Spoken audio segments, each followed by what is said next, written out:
Hola, ¿qué tal médicos? Soy el doctor Damián Treviño. Bienvenidos a una nueva lectura de guía de práctica clínica. En esta ocasión estaremos platicando acerca de la prevención, diagnóstico y tratamiento de la pancreatitis aguda. Recuerda que esta es una actualización del 2022 y vas a poder encontrar esta guía de práctica clínica como GPC SS01122. Ahí la vas a poder buscar. Si quieres buscar nuestra guía de práctica clínica ya subrayada, vas a poder encontrarla en la descripción de este video. Y bien, vamos a dar inicio. Vamos a ver que la guía de práctica clínica, nos vamos a saltar todo esto, que es los anexos, los involucrados, aspectos generales y datos de actualización. Vamos a ver entonces que la pancreatitis aguda, la definición de la guía de práctica clínica es que va a ser una inflamación aguda del páncreas que puede causar complicaciones sistémicas y o locales, así como disfunción o falla orgánica. Una característica de esta enfermedad es que tiene un cuadro clínico variable.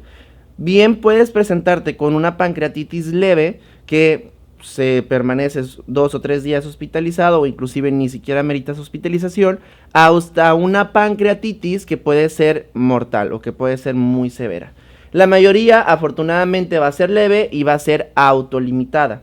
Únicamente el 20% van a estar desarrollando una pancreatitis aguda, moderada o grave, la cual se puede presentar con necrosis del páncreas o tejido peripancreático o la presencia de falla orgánica. Y de estos, la tasa de mortalidad va a ser sustancial en el 20 al 40% de los pacientes. Es por eso que vamos a ver que esta guía de práctica clínica se enfoca mucho en cuestión del pronóstico, de determinar la gravedad de nuestro paciente y qué herramientas, tanto terapéuticas como diagnósticas, podemos utilizar para disminuir la mortalidad en los pacientes que tienen una pancreatitis aguda, moderada o grave. Sabemos que la pancreatitis aguda va a ser la enfermedad pancreática más frecuente, teniendo una incidencia de 4.9 a 80 casos por 100,000 personas y en Latinoamérica de 9 a 15 casos por cada 100,000 habitantes. Eso es en Brasil. En México se reportan 6 casos nuevos de pancreatitis aguda por cada 1,000 ingresos al año.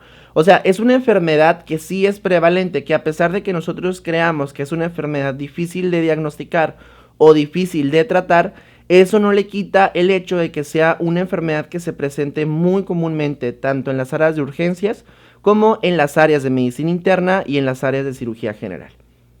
La mortalidad de la pancreatitis se va a deber principalmente al síndrome de respuesta inflamatoria sistémica y a la falla orgánica durante las primeras 2 semanas. Las 2 semanas posteriores se va a estar relacionando con la sepsis y sus complicaciones. Uno de los mayores defectos que va a tener la pancreatitis aguda es la extravasación de líquido que va a tener nuestros pacientes. Y eso lo predisponen al desarrollo de una falla orgánica. Es importante yo tener en cuenta la cronicidad y la temporalidad de presentación de tu pancreatitis para saber si la pregunta va dirigida hacia las complicaciones tempranas, como lo vimos en este párrafo, o si está más relacionado a las complicaciones tardías, como en este caso sepsis y las complicaciones. La mortalidad general en total es del 5% y típicamente en el ENARM te van a poner un caso clínico de una pancreatitis de una paciente o de un paciente que tenga factores de riesgo pero que se presente con un cuadro clínico típico. Y ese cuadro clínico se caracteriza por dolor abdominal superior intenso. El dolor abdominal generalmente es un dolor que es transfictivo, que pareciera que se va hacia la espalda y como si lo estuvieran apuñalando al paciente. Esa es una de las características de ese dolor. Además van a estar presentando náuseas, vómito, distensión abdominal, estreñimiento, fiebre, resfriado o escalofríos e ictericia, así como disnea, nerviosismo, palpitaciones, incapacidad para acostarse, inquietud, extremidades frías, oliguria o anuria, letargo, hemorragia gastrointestinal, entre otros que se van a estar presentando más en los casos graves. La pancreatitis aguda leve se va a estar presentando como un dolor epigástrico leve, mientras que la grave va a estar acompañada tanto de un dolor a la palpación, dolor de rebote y tensión muscular en la parte superior o en todo el abdomen. Los pacientes con pancreatitis grave, críticamente enfermos, o sea que necesitan terapia intensiva o que ya tienen datos de falla orgánica múltiple, se van a estar presentando con distensión abdominal, equimosis, masa abdominal y venas varicosas de la pared abdominal, entre otras. Recuerda que la equimosis es uno de los datos clínicos más preguntados a la hora de ver las preguntas del ENARM. Muy bien, recuerda también que la equimosis que se presenta en la región periumbilical se denomina signo de Cullen, ahí estás viendo tú una imagen en pantalla, o en los flancos como signo de Gray-Turner. Los muslos medial y lateral, la costilla lumbar o el escroto también pueden ser áreas donde se presente la equimosis, pero clásicamente vamos a relacionar esta equimosis con el signo de Cullen o el signo de Gray-Turner. Punto muy importante, eso lo tienes que tener tatuado en tu mente, y es que el diagnóstico de pancreatitis aguda va a requerir dos de las tres características siguientes. Un dolor abdominal compatible con pancreatitis aguda, que hablo de un dolor epigástrico persistente e intenso que a menudo se va a irradiar a espalda. Actividad de la lipasa sérica o de la amilasa al menos 3 veces mayor que el límite superior de lo normal. Y hallazgos característicos de pancreatitis aguda en la tomografía computarizada con contraste. En caso de no tener con contraste, con resonancia magnética o en menor frecuencia el ultrasonido abdominal. Muy bien, ¿por qué te digo que eso te lo tienes que tener clavado así, tatuado en tu mente, en tu memoria? Porque para yo hacer el diagnóstico de pancreatitis aguda, como me cita el texto, necesito 2 de 3. Entonces, todo paciente que se presente con un cuadro de dolor abdominal agudo, dependiendo de las características del dolor, tú lo puedes pensar y sospechar que se trate de una pancreatitis. Muy bien. ¿Qué es más fácil y sencillo realizar en un paciente? Laboratorios como amilasa o lipasa o solicitarle una tomografía computarizada. La respuesta pues son los laboratorios, ¿verdad? Es más sencillo, es más económico y es más rápido. Y más en México que pues te ponen 1001 trabas para poder hacer un estudio y más si es un estudio de contraste. Entonces, si mi paciente tiene dolor abdominal que sugiere fuertemente la presencia de una pancreatitis aguda, esto me puede traducir a que yo solicite los niveles séricos de amilasa y lipasa. Si estos se encuentran 3 veces el valor a lo que yo tenía establecido, yo ya puedo realizar el diagnóstico de una pancreatitis aguda. ¿Qué sucede cuando la actividad de la amilasa y o lipasa es menos de 3 veces lo que me pedía como criterio? Pues en estos casos entonces voy a solicitar una tomografía para cumplir la definición de 2 de 3 de las características. Muchas veces en la práctica profesional tú vas a ver que se solicitan los 3 estudios de primera instancia. Tu cuadro clínico compatible, tus enzimas pancreáticas y la presencia de tu tomografía computarizada con contraste. Pero para el ENARM y ahora sí para cualquier examen que tú vayas a realizar, solamente necesitas 2 de 3 criterios para poder establecer el diagnóstico. Muy bien, no se te vaya a olvidar eso. Recuerda también que la pancreatitis necrotizante solo se puede detectar en las imágenes de 72 a 96 horas después del inicio de los síntomas. Entonces, muchas veces cuando yo solicito una tomografía computarizada, en ocasiones no me arrojan datos a primera instancia de complicaciones asociadas a la pancreatitis. Con el simple hecho de yo tener tu amilasa y lipasa más el cuadro de dolor abdominal, con eso basta y sobra para yo poder hacer el diagnóstico en este grupo de pacientes. La etiología, ¿cuál es la etiología que vamos a estar presentando en estos pacientes? Vamos a ver que va a haber varias causas. De hecho, el cuadro, que es la tabla 1 que vemos aquí en pantalla, nos habla de todas las causas que puede haber. Cálculos biliares, alcohol, posepre, hipertrigliceridemia, medicamentos, autoinmune, trauma e infección, ¿verdad? Ahora, vamos a resumir como causas que yo tener en cuenta. La primera, los cálculos biliares, ¿ok? Esa es la causa más común de pancreatitis, del 28 al 66%. La segunda causa va a ser el alcohol. Esa es la segunda causa que yo debo de tener en cuenta a la hora de abordar mis pacientes que tienen sospecha de pancreatitis. Causas menos comunes tomaríamos en cuenta la CEPRE, un paciente que haya sido sometido a CEPRE, o la hipertrigliceridemia. Y me voy a quedar únicamente con esas 4 entonces. Causas más comunes: las biliares y el alcohol, menos comunes, hipertrigliceridemia y CEPRE. ¿Por qué razón las demás no son importantes? No es que no sean importantes, sino que típicamente en los exámenes te van a preguntar que hagas el diagnóstico diferencial etiológico entre todas estas. Vamos a ver algunas de las características de esas entidades. Vemos aquí primero que esta que vemos aquí, la de los cálculos biliares, la vamos a estar presentando en los pacientes cuando por un lito tenemos una obstrucción del conducto que me provoca una impactación y esto me va a condicionar que tengamos un aumento de presión del colédoco, estimulación de las enzimas pancreáticas y esas enzimas digestivas pancreáticas se van hacia todo el cuerpo y esto me va a provocar una afectación sistémica por la activación del tripsinógeno. El alcohol no se sabe realmente cómo se encuentra asociado para el desarrollo de una pancreatitis aguda, ya que a veces tú puedes tener pacientes muy alcohólicos, pero que no desarrollan pancreatitis agudas en ningún momento, o pacientes que desarrollan una pancreatitis aguda, tienen el contacto con el alcohol o tienen el antecedente del alcohol y evolucionan a una pancreatitis crónica subyacente, ¿no? Entonces no está bien relacionado, sin embargo se sabe que es un factor de riesgo y una frecuencia aproximada de presentación del 16 al 41%. Los pacientes que fueron sometidos a CEPRE y que tienen factores de riesgo como jóvenes, femeninos, disfunción del esfínter de Oddi, pacificación del conducto pancreático, colangitis y o perforación duodenal, van a ser ese grupo de pacientes que me pueden desarrollar una pancreatitis aguda post-CEPRE.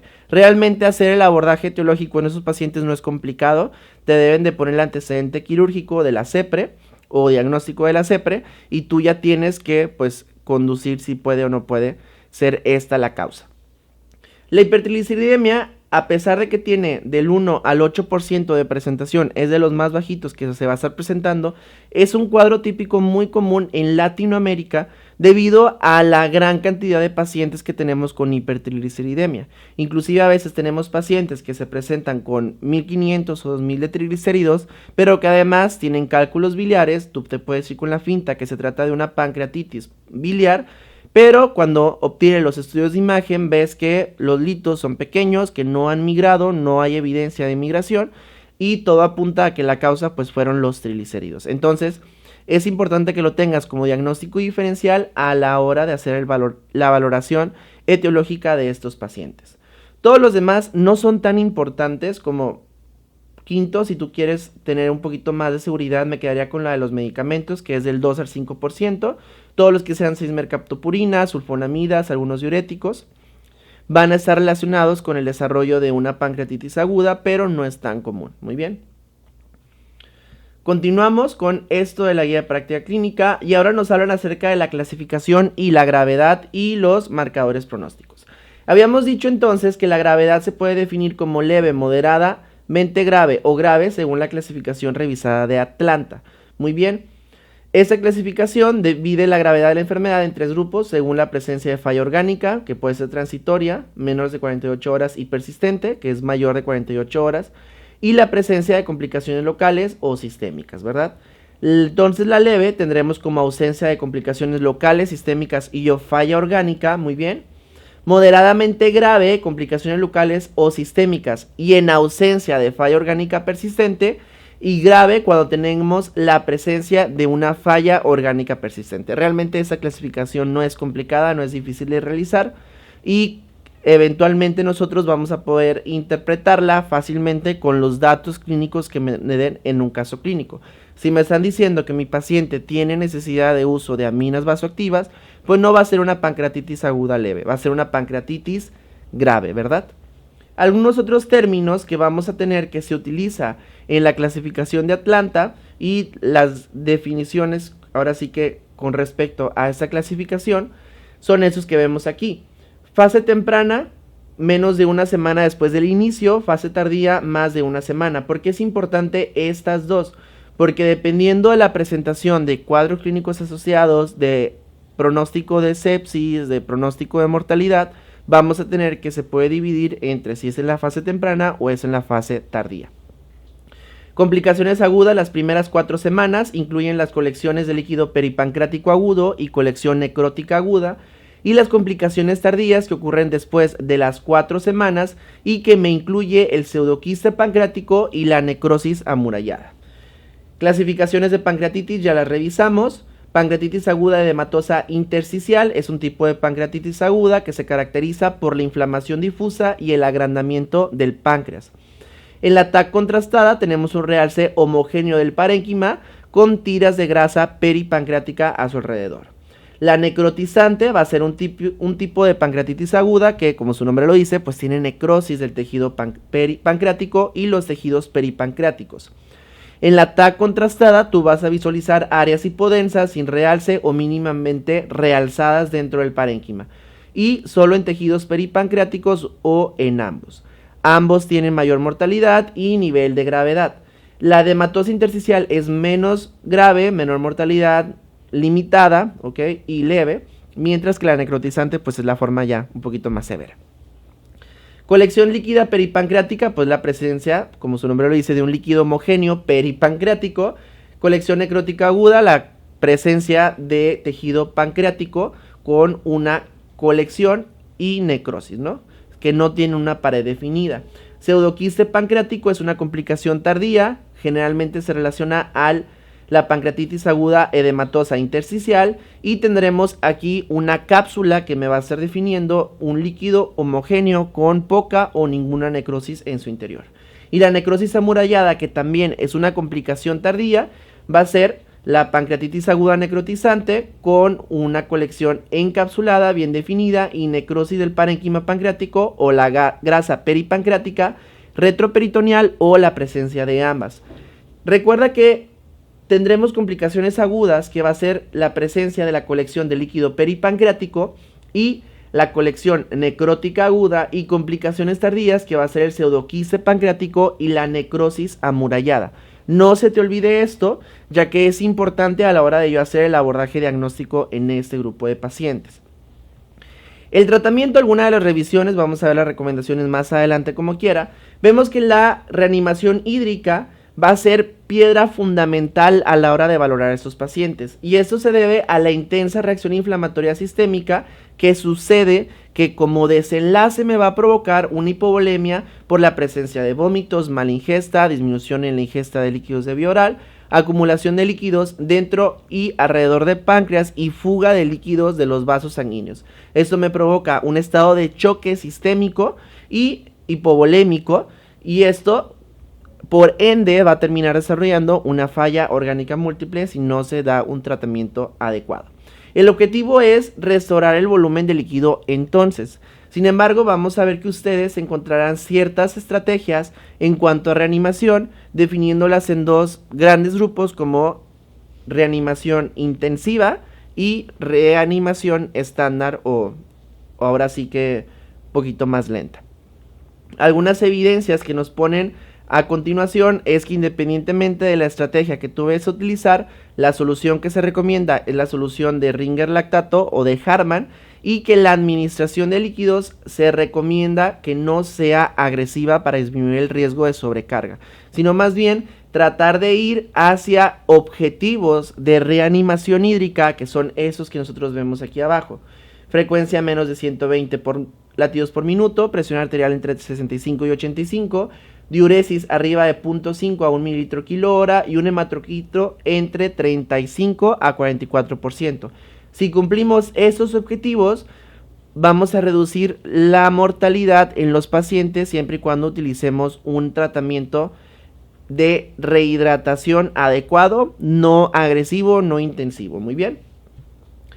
También se va a recomendar que los riesgos de la hidratación deben de considerarse la sobrecarga de líquidos secundaria cuando nosotros damos este tratamiento agresivo. Pero ahorita vamos a discutir mejor de esto, no se preocupen. Muy bien, la terapia de reanimación debe individualizarse según la edad y sus comorbilidades. Tener en cuenta los riesgos que me pueden suceder por darle una gran cantidad de líquidos, por dejar planes de 1000 para 6 o 1000 para 4 horas solamente porque tienen pancreatitis. Entonces, pues sí es importante tener una consideración un poco más individualizada en todos los pacientes. También es importante evaluar las capacidad de respuesta de los pacientes a los líquidos. Si vemos que le pasamos en total de ingresos, incluyendo dietas, restándole sus pérdidas, etcétera, de 1500 aproximadamente, y el paciente no orina, y al día siguiente se elevan a 4000 y no orina, pues estamos viendo que mi paciente no tiene una buena respuesta a líquidos. Entonces tal vez si yo sigo pasando una gran cantidad de volumen, pues lo único que voy a provocarle es extravasación de ese líquido a tercer espacio, datos de sobrecarga o inclusive que mi paciente entre en una falla cardíaca debido a la congestión pulmonar que puede suceder por estarle aventando líquidos cuando no lo necesita. Se recomiendan evaluar entonces la capacidad de respuesta de los pacientes, como les estaba diciendo. Un volumen intravascular bajo va a aumentar las complicaciones y la tasa de mortalidad. Entonces, aquí con los pacientes con los que tienen pancreatitis, ahora sí que si yo le pongo mucho volumen para tratar de no tener un volumen intravascular bajo, tengo el riesgo de que ese paciente caiga sobre la sobrecarga y esto me condicione que mi paciente pues esté muy edematizado, muy sobrecargado de volumen, vaya, todas las complicaciones asociadas. Pero si no le pongo un adecuado ingreso de líquidos a mi paciente, las complicaciones y la mortalidad van a estar aumentando. Entonces hay que individualizar a los pacientes. Si te llegan a preguntar algo dirigido como un caso clínico, te van a preguntar hacia estrategias que con cristaloides o coloides. Actualmente se recomiendan cristaloides. De lo que más la guía de práctica clínica nos dice que utilicemos Ringer lactato. Pero ahora sí que te pregunten cuánta cantidad de líquidos le debes de pasar a tu paciente. Apréndete esta fórmula de aquí. Te la voy a poner aquí con rojito, que es esta. 5 a 10 mililitros kilo hora. Ahora sí que eso sería si te llegan a preguntar. Y los objetivos de reanimación, que son estos de aquí. Muy bien. Si tú te sabes estas dos cosas, vas a poder contestar preguntas muy difíciles relacionadas con pancreatitis. Y bien, vamos a ver otros datos que nos hablan aquí. Es la nutrición. Antes se tenía pensado que la nutrición inicial y temprana iba a ser más riesgosa, que complicaba más a los pacientes. También antes se decía que se prefería una nutrición parenteral sobre una nutrición enteral debido a que pues era menos riesgoso para el paciente. Actualmente se sabe que una nutrición enteral y más una nutrición enteral temprana en los pacientes que toleran tiene más beneficios, disminución en la mortalidad, disminución en las complicaciones infecciosas, disminución en el desarrollo de complicaciones agudas o complicaciones subagudas de la pancreatitis. Entonces, siempre actualmente se va a recomendar el uso de una nutrición enteral, ya sea por sonda nasogástrica en caso de que el paciente no me tolere de forma adecuada. Y también recomendar dietas bajas en grasas, ¿ok? Cuando tengamos ausencia de dolor intenso, náuseas, vómito o ilio. Y suplementos, vamos a ver las recomendaciones que nos dicen, pero pues actualmente si tú tienes la posibilidad de darlos, los puedes dar. Muy bien. En cuanto a los antibióticos, no recomendamos el uso de tratamiento profiláctico. Únicamente vamos a presentar el uso de antibióticos cuando tengamos la presencia de una infección secundaria confirmada, que esto no se lo subrayé, déjenselo subrayo aquí con azul. Solo se recomienda como tratamiento de una infección secundaria confirmada o sospechada clínicamente, o sea que mi paciente tenga una neumonía, tenga una infección de vías urinarias que merite tratamiento, etcétera, ¿no? Mientras no vamos a dar tratamientos antibióticos profilácticos. Esa es una mala maña que se tenía antes de la vieja escuela y pues no se recomienda que se siga utilizando. Eso es lo que nos dice la guía de práctica clínica. En cuanto a la analgesia, el manejo del olor es también parte fundamental, así como los líquidos, en el manejo de los pacientes que tienen pancreatitis aguda. Esos pacientes me desarrollan dolor debido a la presencia de estas enzimas pancreáticas que andan haciendo su destrozo por todo nuestro cuerpo, ¿no? Vamos a ver que van a existir algunas terapias, pero la guía de práctica clínica nos recomienda una, pues, de que el olor sea una acción prioritaria, ¿ok? En todos los pacientes, pero que se realice de forma escalonada, que es lo que nosotros vemos aquí. Se divide en escalones, que es lo que estamos viendo aquí en pantalla. Primer escalón, segundo escalón, tercer escalón y cuarto escalón. Y dependiendo del escalón, son las alternativas terapéuticas que podemos ofrecer. Como vemos, el primer escalón, AINES, drogas adyuvantes como ketamina, gabapentina, todos esos que vemos aquí. Segundo escalón, ya utilizamos los opioides. Tercer escalón, opioides de alta potencia. Cuarto escalón, tratamientos intervencionistas, ¿no? Más opioides, más drogas no opioides o AINES o menos drogas adyuvantes. No vamos a detenernos mucho en cuanto a las terapias que tú puedes dar, pero vamos a ver que aquí tenemos las recomendaciones de los AINES, de los opioides aquí abajo, que son esos de aquí, y del cuarto escalón, pues el uso de la terapia intervencionista para aquellos que tienen un dolor que no es controlable con los opioides, a pesar de que sean en altas dosis, ¿verdad? Recuerda que el olor, cuando yo lo trato en los pacientes con pancreatitis, me reduce la sintomatología, me permite integrar una dieta enteral mucho más temprana y además que me disminuye el riesgo de complicaciones y de estancia hospitalaria. Por último, para el tratamiento de las complicaciones, ya dijimos que vamos a tener dos tipos de complicaciones agudas y dos que van a ser crónicas. Muy bien, las complicaciones también se van a estar dividiendo en si son complicaciones locales o si son complicaciones sistémicas. Las complicaciones locales, cuando se presentan de forma aguda, estaremos hablando de las colecciones de líquido peripancreáticas agudas o la colección necrótica aguda. Cuando se presentan de forma crónica, vamos a estar hablando del pseudoquiste pancreático y de la necrosis pancreática amurallada. Vamos a hablar un poquito acerca de estas condiciones. Vemos que las colecciones líquidas peripancreáticas tendremos la pancreatitis edematosa intersticial y vamos a presentarlas en la fase temprana de la pancreatitis. Recuerdas que te había dicho que por temporalidad la fase temprana era la primera semana. Sabemos que se va a estar presentando, ya vimos las características de la tomografía, y cuando esta persiste por más de 4 semanas, muy probablemente este paciente me vaya a desarrollar un pseudoquiste pancreático. Realmente las colecciones líquidas no requieren tratamiento y por sí mismas no van a constituir un diagnóstico de pancreatitis aguda grave, pero sí es importante identificarlas por el riesgo de su persistencia por más de 4 semanas, tener en cuenta que es probable que se desarrolle un pseudoquiste pancreático.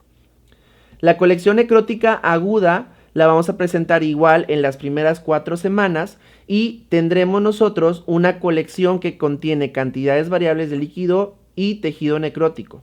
Muy bien, esto no se presenta de forma temprana de la pancreatitis, sino más bien se presenta como que en la parte tardía, o sea, después de una semana del inicio del cuadro de la pancreatitis. Es raro que nosotros podamos diagnosticar también una colección necrótica aguda en los primeros 3 días del inicio de la pancreatitis. Es muy raro. Generalmente esto nosotros lo asociamos cuando vemos que los pacientes empiezan a tener ya sea persistencia del dolor, elevación de la PCR, algo que me puede hablar de que todavía tenemos una complicación ahí o no haya una buena respuesta. Entonces yo ya solicito estudios de imagen complementarios y me permiten a mí identificar los hallazgos que ya definimos en el cuadrito anterior de la colección necrótica aguda. Muy bien. El tratamiento generalmente es conservador y suele llevar a la resolución espontánea o disminución en el tamaño. Sin embargo, vamos a indicar tratamiento invasivo cuando tengamos síntomas obstructivos o de infección. La estrategia de intervención será el drenaje percutáneo debido a la ausencia de una pared bien definida de esas colecciones necróticas. Muy bien. Las otras dos complicaciones asociadas, que va a ser el pseudoquiste pancreático y la necrosis pancreática amurallada, van a ser condiciones que se van a presentar, como ya hemos dicho, después de las 4 semanas. Las indicaciones del tratamiento en el paciente que tiene un pseudoquiste pancreático, como lo vemos aquí, son dolor persistente y o complicaciones tales como infección, efecto de masa y la ruptura de este pseudoquiste. En la necrosis pancreática amurallada, las indicaciones para la intervención van a ser la presencia de infección o deterioro clínico tras haber fallado el tratamiento conservador o la persistencia de síntomas o dolor debido al efecto de masa, ¿verdad? El abordaje en estos pacientes va a ser el drenaje endoscópico, transgástrico o transduodenal, guiado por ultrasonido endoscópico con colocación de stent en estos pacientes. También nosotros podemos utilizar otras técnicas de drenaje percutáneo de acuerdo al sitio y al tamaño de la colección. Por último, las complicaciones sistémicas pues van a ser las que están relacionadas con la persistencia de la gravedad y van a ser la insuficiencia cardiocirculatoria, trastornos metabólicos. Aquí mucho hincapié en el desarrollo de diabetes tipo 3, que sería por el daño de los islotes pancreáticos dentro, o los islotes de Langerhans dentro de nuestro paciente con pancreatitis, insuficiencia respiratoria, renal, hemática, todas esas que estamos viendo aquí en pantalla, ¿no? Para la prevención secundaria es importante corregir los factores de riesgo como el alcohol, realizar una colestectomía si el caso fue una colestitis biliar, por el desarrollo de una pancreatitis, y además de eso, pues incentivar en la reducción de riesgo, como por ejemplo las hipertrigliceridemias en este grupo de pacientes. El seguimiento lo vamos a estar dando principalmente con la PCR. No se recomienda estar solicitando niveles de amilasa y lipasa una vez que se ha realizado el diagnóstico, ya que un segundo determinación no tiene un valor pronóstico como tal y los niveles no se van a estar relacionando directamente con la gravedad. ¿Cuándo voy a estar realizando entonces la amilasa y lipasa como segunda toma? En caso de pancreatitis aguda leve, ¿ok? Cuando los síntomas no se resuelven en menos de una semana, puedo solicitarlo. Y si se presentan todavía elevados, pues yo puedo sospechar que el paciente me está desarrollando un pseudoquiste, un bloqueo del conducto pancreático o una inflamación pancreática persistente. Pero realmente no es para yo establecer la gravedad o la evolución de mi paciente que tiene pancreatitis aguda, sino más bien está dirigido en este punto a buscar las complicaciones relacionadas. La prevalencia de insuficiencia exócrina en los pacientes después de una pancreatitis se relaciona en el 2 al 65%, por lo que un análisis de la elastasa fecal debe realizarse en muestras de heces sólidas después de las 2 a 3 semanas para verificar si mi paciente persiste la insuficiencia exócrina, porque si no nos va a dar datos de malnutrición. Como les decía, el 30 al 35% van a tener una disfunción endocrina relacionada, en este caso una diabetes, que sería la diabetes pancreatogénica o tipo 3C, y esos pacientes van a requerir tratamiento de insulina y un abordaje dirigido hacia la diabetes que tiene mi paciente. Realmente la diabetes secundaria a pancreatitis no se trata diferente a la diabetes mellitus tipo 2. Eso de la justificación prácticamente nos habla un poco del por qué es importante realizar o hacer el estudio en un paciente con pancreatitis aguda, pues prácticamente lo que ya estuvimos revisando. Y ahora sí vamos a entrar de lleno con la guía práctica clínica. Vamos a ver que las guías de práctica clínica se caracterizan porque nos ponen una pregunta, nos ponen las evidencias, ¿ok? De donde sacan las preguntas, y por último nos ponen las recomendaciones que ellos nos dan. Para fines de esta clase no nos vamos a detener en las evidencias, porque si no nos llevaría mucho tiempo. Sin embargo, vas a poder descargar este PDF que está subrayado por si te interesa estudiar un poco más a profundidad las evidencias. Para fines del ENARM, si ese es tu propósito al ver esta videoclase, realmente no se recomienda mucho dirigir mucho tiempo leyendo las evidencias, ya que te van a tener muy poca utilidad a la hora de contestar casos clínicos. Pero bueno, pues cada quien decide cómo quiere estudiar, ¿no?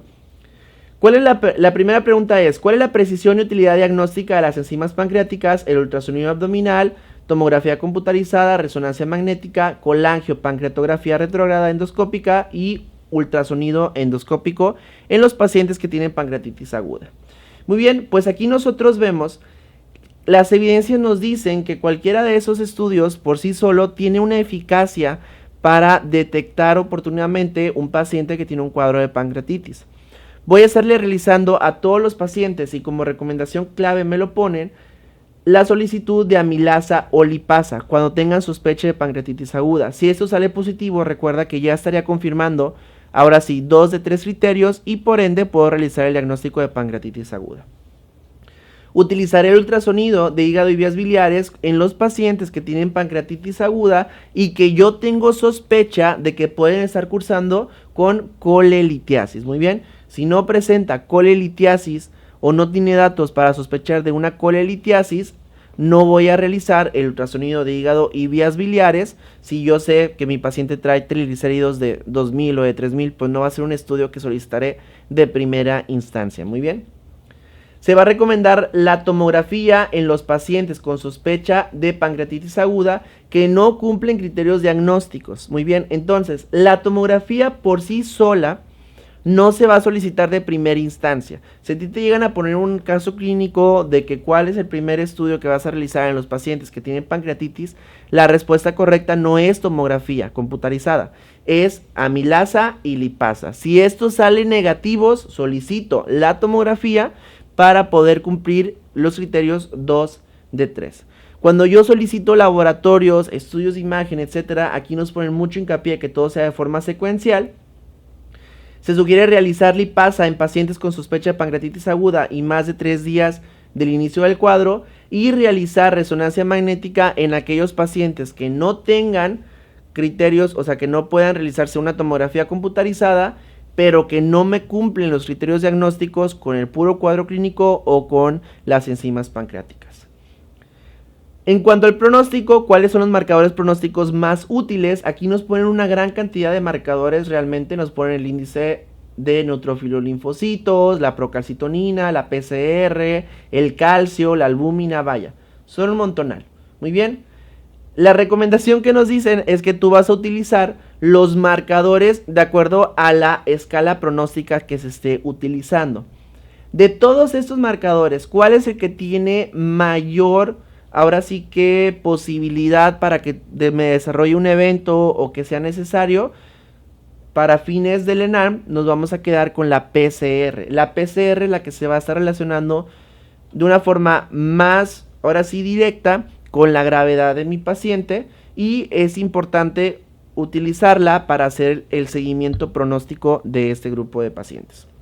Sin embargo, la recomendación de la guía de práctica clínica es que de acuerdo a la escala que tú utilices, la escala pronóstica, van a ser los marcadores que vas a solicitar. Muy bien. No es que uno sea superior a otro, sino que más bien depende de la escala que tú vayas a utilizar. Entonces, hablando de escalas, también aquí vemos que existen muchas escalas, la BISAP, la Apache-2, Glasgow, Ranson, etcétera, ¿no? Aquí nos ponen una de acuerdo a su pronóstico con la mortalidad para definirme una pancreatitis aguda grave o para definir la morbilidad. Principalmente las recomendaciones son una que utilices cualquiera, una escala pronóstica, y si vas a utilizarlas que sea Apache-2, SOFA, SIRS o BISAP en los pacientes que tienen pancreatitis aguda. Muy bien, esas son las recomendaciones. Recuerda que las escalas pronósticas no hablan o no están diseñadas dirigidamente a tratar la gravedad de la enfermedad, o sea, clasificarla. Para eso utilizamos los criterios de Atlanta. Muy bien. Los criterios de Atlanta se utilizan para definir la gravedad de la pancreatitis. Las escalas pronósticas se utilizan, como su nombre lo dice, para dar el pronóstico de mortalidad, independientemente de la gravedad. Que una pancreatitis aguda grave se relacione con mayor mortalidad que una pancreatitis leve, bueno, pues eso es otra cosa. Pero no hay que confundir términos, muy bien. Vamos a pasar con el tratamiento. ¿Cuál es el tipo de solución intravenosa más eficaz y segura para la reanimación en los pacientes con pancreatitis aguda? Vamos a ver que aquí se usó varios ensayos. La guía de práctica clínica dice que utilizaron 4 revisiones sistemáticas. Y aquí lo importante, uno, es que la solución Ringer lactato comparado con la solución salina se asoció con reducción en la admisión a unidad de cuidados intensivos, pero sin diferencias entre la mortalidad, el síndrome de respuesta inflamatoria sistémica. Muy bien, entonces en un ensayo clínico siguen justificando el uso de la solución Ringer lactato. En otro ensayo clínico no se presentó realmente una asociación en la mortalidad ni en el desarrollo de necrosis pancreática, pero sí se pudo asociar o podría asociarse a una disminución en la respuesta inflamatoria sistémica. En este otro, igual vemos casi los mismos hallazgos. Entonces, para sintetizar, la guía de práctica clínica me recomienda el uso de solución Ringer lactato para reanimación de los pacientes. Cuando no tengamos Ringer lactato, utilizar solución salina al 0.9% en caso de que pues, no tengas en tu unidad Ringer lactato. La administración de líquidos más eficaz y segura para los pacientes que tienen pancreatitis, ¿ok?, se va a recomendar que sea de tipo conservador, o sea que no sea agresiva, que yo no le quiera pasar prácticamente 10 litros en 3 horas a mi pobre paciente. Muy bien, sea de forma conservadora. La eficacia de la reanimación dirigida por metas en pacientes con pancreatitis aguda se va a estar considerando a pesar de que, como lo vemos aquí, no existen estudios que la estén no existen estudios que hayan evaluado dirigidamente este punto, pero sí estaremos buscando metas de presión arterial media, de volumen urinario, de frecuencia cardíaca y de presión venosa central. La eficacia y seguridad del inicio temprano de la alimentación oral en pacientes con pancreatitis aguda leve comparada con el inicio tardío se va a estar relacionando en que cuando yo tengo una pancreatitis aguda leve, el inicio temprano en esos pacientes me va a disminuir tanto la mortalidad, la falla orgánica, las infecciones relacionadas con el páncreas, y se va a estar sugiriendo una alimentación temprana de 24 a 48 horas. La eficacia y seguridad del inicio temprano de la alimentación en los pacientes con pancreatitis aguda grave comparada con el inicio tardío, vamos a ver que en ese grupo de pacientes que son los de grave, se va a recomendar siempre y cuando las condiciones clínicas lo permitan. Y tiene que ser temprana aquella que sea en las primeras 72 horas. Ya eso de que dejamos a mi paciente en ayuno durante 7 días porque tiene pancreatitis, no, está mal. O sea, no se debe de seguir realizando ese tipo de indicaciones terapéuticas. En cuanto a la vía de alimentación en los pacientes que tienen pancreatitis aguda grave, vamos a ver que esos estudios recomiendan la utilización de alimentación enteral en este grupo de pacientes si las condiciones clínicas lo permiten. ¿Cuál vía de nutrición enteral es la mejor? Pues casi se va a recomendar vía nasogástrica sobre todas las demás, pero también podemos la pospilórica o la nasoyeyunal en pacientes con pancreatitis aguda grave de acuerdo a las condiciones clínicas. Los estudios establecen que hay una mejor relación en cuanto a índices estadísticos con el uso de las vías nasogástricas. Sin embargo, realmente, clínicamente, no hay una repercusión que justifique optar por una u optar por otra. Se va a recomendar alimentación por vía parenteral en pacientes con pancreatitis aguda grave en quienes no sea factible la nutrición enteral. Y se sugiere una alimentación mixta cuando no se alcance el 60% de los requerimientos calóricos proteicos o en situaciones especiales. Y considerar que existe riesgo de reflujo en los pacientes que tienen alimentación enteral y que me puede provocar cierto desconfort o inclusive alterarme los síntomas que realmente tiene mi paciente. Se presenta con un dolor epigástrico, pero realmente es por pirosis y el paciente siente que todavía le duele por culpa del páncreas. Pues no, es otra cosa y está asociado al tipo de dieta. Simplemente esto va más considerado a que tengamos en cuenta un buen control en cuanto a los ingresos y egresos, etcétera, ¿no?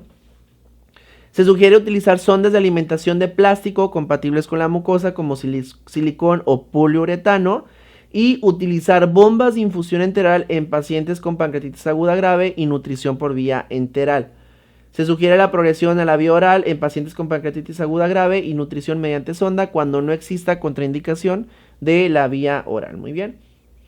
La eficacia de los nutrimientos especiales, inmunonutrición y probióticos, vamos a ver que aquí están estudiando varios. Tenemos los pre, pro o simbióticos que no tienen ninguna, ahora sí que hallazgo dentro de la evidencia clínica. Los ácidos grasos omega 3, muy bien, cuando se utilizan se relacionó con menor falla orgánica, menos complicaciones infecciosas, pero no hay diferencias estadísticas clínicas ni en mortalidad. Con respecto a la glutamina, se encontró que disminuye complicaciones, estancia hospitalaria, complicaciones asociadas, niveles de PCR, pero realmente en sí, en cuanto a la mortalidad como tal, no hubo o intervenciones quirúrgicas, no hubo una diferencia clínica ni estadística. Por ende, cuando combinas esos tres, pues sí vemos cierta menor mortalidad en el grupo de pacientes que están con el uso de algún suplemento que con los que no tienen. Las recomendaciones en total que nos da la guía de práctica clínica es que no hay evidencia suficiente para recomendar, ahora sí, de que todos deben de tenerlo, pero en caso de que tú puedas, los utilices, ¿ok? Solamente no utilizar probióticos en pacientes que tengan pancreatitis aguda grave, en ese grupo no. Y si tengo la capacidad de dar análogos de glutamina, utilizarlo en pacientes con pancreatitis aguda grave que reciben nutrición parenteral. Pero en sí, pues si los quieres utilizar, los puedes utilizar, solamente teniendo en cuenta esas dos recomendaciones. Los antibióticos profilácticos en las personas que tienen pancreatitis aguda, ya vimos al inicio que no se recomiendan, no debemos de darlos, no se vayan a ir con la finta en el examen, ya no están recomendados, a pesar que su ascritosaurio les diga, ponle ceftriaxona porque tiene pancreatitis y déjamela en ayuno 7 días y pásale 1000 para 4. Pues al final es él es el que firma, tú solamente di que sí, pero tú sabes perfectamente que no se debe de utilizar y cuando tú seas el médico a cargo o dile, doctor, la nueva guía de práctica clínica nos dice esto y le enseñas la fuente, la bibliografía y bueno, ya dependerá de él si quiere evolucionar o si quiere seguir siendo ascritosaurio. pero para fines del ENAR, pues tú sabes que pues eso no está recomendado. En los pacientes que tienen pancreatitis aguda y necrosis pancreática, ¿se recomienda el uso de antibióticos profilactos? No, la respuesta es no. No se recomienda el uso de profilaxis antimicrobiana en este grupo de pacientes. Cuando yo tengo una pancreatitis aguda y necrosis pancreática infectada, vamos a estar recomendando esquemas antimicrobianos empíricos que tengan coberturas contra bacilos gram negativos, cocos y anaerobios. Mientras, si no tenemos la evidencia, pues no los vamos a dar, ¿ok? Generalmente vamos a dar el esquema antimicrobiano hasta que tengamos el resultado del cultivo y el antibiograma y ya con eso ir dirigido nuestra terapéutica. Pero mientras va a ser un esquema empírico. La eficacia y seguridad de los diferentes analgésicos. Como vimos al inicio de esta plática, existe el tratamiento escalonado. Realmente las recomendaciones que nos da la guía de práctica clínica son muy simples. Se recomienda el uso de analgésicos, utilizar la escalera de la OMS de acuerdo al dolor en los pacientes con pancreatitis aguda y se sugiere valoración clínica del dolor con la escala de EVA para determinar si mi paciente va mejorando o va empeorando en cuanto al dolor. Tratamientos. Tenemos varias opciones: la cirugía mínimamente invasiva, cirugía abierta percutánea, asistido por ultrasonido endoscópico o ultrasonido endoscópico en los pacientes que tienen pancreatitis o con una necrosis pancreática infectada. Recuerda que el abordaje quirúrgico en los pacientes con pancreatitis generalmente está reservado en las complicaciones necróticas en donde tengamos que realizar un drenaje o tengamos que eliminar pues ese acúmulo de pus que tienen los pacientes. Vamos a ofrecerle, ahora sí, como opción, cirugía mínimamente invasiva. Esa es la respuesta que vas a estar buscando en el ENAR, en los pacientes que tengan necrosis pancreática infectada acorde a las características clínicas del paciente y si se cuenta con el personal. Si no, vamos a dar cirugía abierta, ¿ok? Considerar drenaje percutáneo en los pacientes no candidatos a tratamiento quirúrgico y que tengas el personal capacitado para que tú lo puedas realizar. El momento óptimo de realizar el tratamiento quirúrgico en los pacientes se recomienda lo más rápido posible. Muy bien, no me voy a esperar a 4 días, 5 días, 6 días después de haber hecho el diagnóstico de necrosis pancreática aguda, a menos que existan datos de complicaciones y que requiera el abordaje.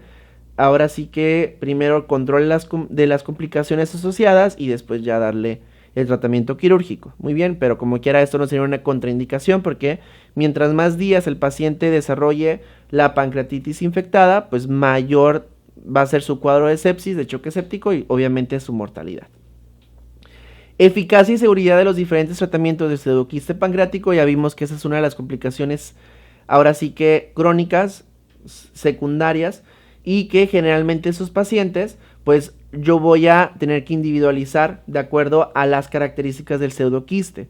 Recuerda también que muchas veces nosotros vamos a ofrecer un tratamiento de vigilancia en los pacientes que tengan pseudoquiste y programarlo de forma quirúrgica, pero que no va a ser algo así como que de urgencia, de que tienes que ya operarlo justamente ya. Por último, la prevención secundaria. También hablábamos de un punto en que los pacientes que tienen una pancreatitis aguda biliar, cuando realizar la colecistectomía. Bueno, la recomendación, de acuerdo a los hallazgos en los estudios, es que tenemos que realizar la colecistectomía temprana en el mismo internamiento en pacientes. O es hasta que no sea máximo 14 días, ¿ok? Pero eso es lo que se debe de recomendar en todos los pacientes. Y bien, eso ha sido todo por la guía de práctica clínica. Vamos a terminar esta guía de práctica clínica, esta lectura de GPC, con la revisión de los algoritmos. Son 3 algoritmos, muy bien, que son importantes para sentar las bases de nuestro conocimiento. Nos llega nuestra consulta clínica, muy bien, un paciente que tiene sospecha clínica de pancreatitis. Él inicia con un cuadro clínico de dolor en epigastrio transfrictivo que se irradia a espalda, como si lo hubieran apuñalado, ¿no? Este paciente que te llega, tú buscas sus factores de riesgo, si tiene antecedentes de colelitiasis, si tiene antecedente de colecistitis, si tiene antecedente de alcoholismo, de hipertrigliceridemia, vaya, tratas de buscar etiológicamente cuál puede ser un factor de riesgo para el desarrollo de pancreatitis. Y a la par está solicitando amilasa y lipasa. Recuerda que la amilasa y la lipasa va a ser el primer estudio que tú vas a realizar en los pacientes que tienen sospecha clínica de pancreatitis. No nos vamos a ir con la tomografía computarizada contrastada, con el ultrasonido de abdomen, tampoco con la resonancia magnética. Es los niveles de amilasa o lipasa. Si los niveles de amilasa o lipasa están 3 veces del valor normal, junto con un cuadro clínico compatible, hago el diagnóstico de pancreatitis aguda y ahora sí voy a estar realizando ultrasonido de hígado y vías biliares para detectar la presencia de litos a nivel de la vesícula biliar. Si existen litos en la vesícula biliar, pues estoy ante una pancreatitis aguda biliar. Una vez que yo confirmo la presencia de litos, hago el diagnóstico de colelitiasis, entonces hago el abordaje terapéutico de colelitiasis. Recuerda que un paciente que tiene pancreatitis aguda, para la prevención secundaria se va a recomendar una colicistectomía en el mismo internamiento o 14 días después de su alta para prevenir el desarrollo de una pancreatitis aguda recurrente. Si no tiene colelitiasis cuando le realizas el ultrasonido de abdomen, de hígado y vías biliares, pues voy a seguir el abordaje de mi paciente para definir alguna otra causa específica de pancreatitis y a la par, pues hacerle la valoración terapéutica de mi paciente que tiene pancreatitis. Si desde el inicio, cuando yo hago la amilasa y la lipasa, mi paciente no presenta datos compatibles de pancreatitis, o sea, tal vez sí tiene el cuadro clínico de dolor, pero no tiene los niveles de amilasa y lipasa por 3. Entonces, en esos pacientes voy a realizar un TAC y una resonancia magnética, porque tenemos ese cuadro compatible con pancreatitis aguda.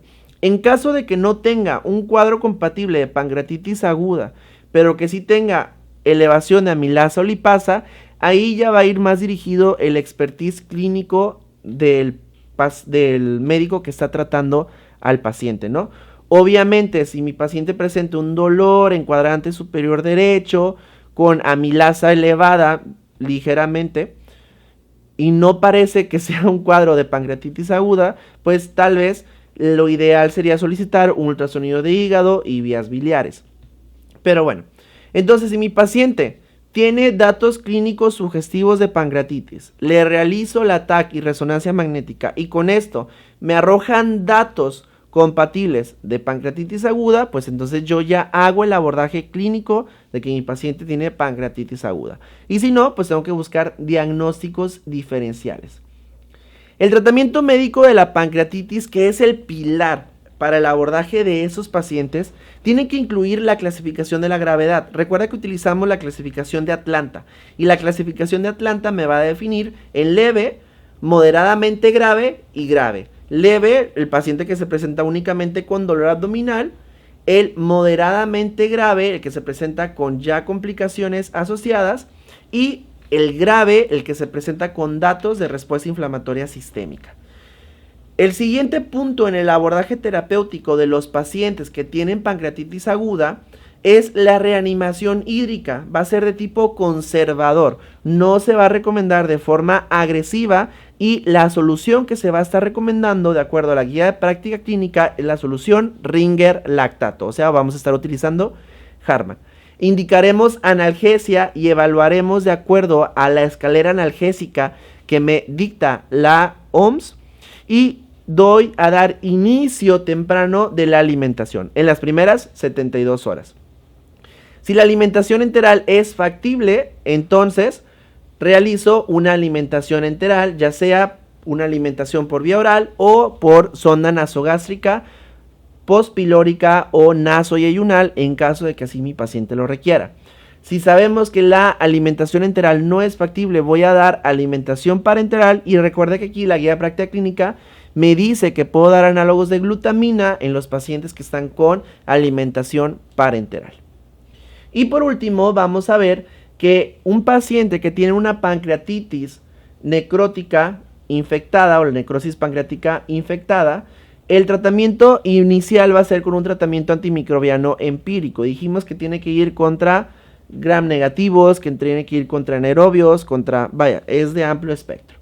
Busco datos de complicación, si están presentes, pues mi paciente va a ser candidato a tratamiento quirúrgico y voy a darles, cuando sea posible, siempre cirugía mínimamente invasiva. Si no, drenaje percutáneo, cultivo y ajuste de antimicrobiano de acuerdo al antibiograma.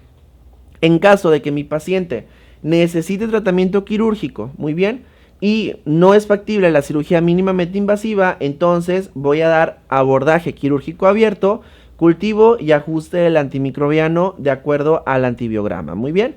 Y bueno, eso ha sido todo por pancreatitis. Recuerda que el abordaje de los pacientes que tienen pancreatitis aguda no únicamente es dejarlos en ayuno, sino es un mundo, es un gran, algo muy complejo, y es muy interesante que se haya puesto esta guía de práctica clínica el año pasado, ya que hubo muchos cambios relacionados con muchas tendencias que se tenían de que deja el paciente en ayuno, ponle bolos de 1000 para 1 hora, para 2 horas, para 3 horas. O sea, abordajes terapéuticos que estaban mal empleados, que no tenían justificación clínica ni estadística, pero que se seguían utilizando. Pues viene esa guía de práctica clínica como documento oficial mexicano para ahora sí romper todas esas malas mañas que se tenían y poder darle un mejor beneficio a los pacientes. Recuerda dejarme tus dudas en los comentarios en la sección correspondiente. Nos estaremos viendo en una próxima ocasión con una nueva lectura de guía de práctica clínica. Si te ha gustado, dale like al video y pues déjanos tus dudas y comentarios. Espero tengas un excelente día. Saludos.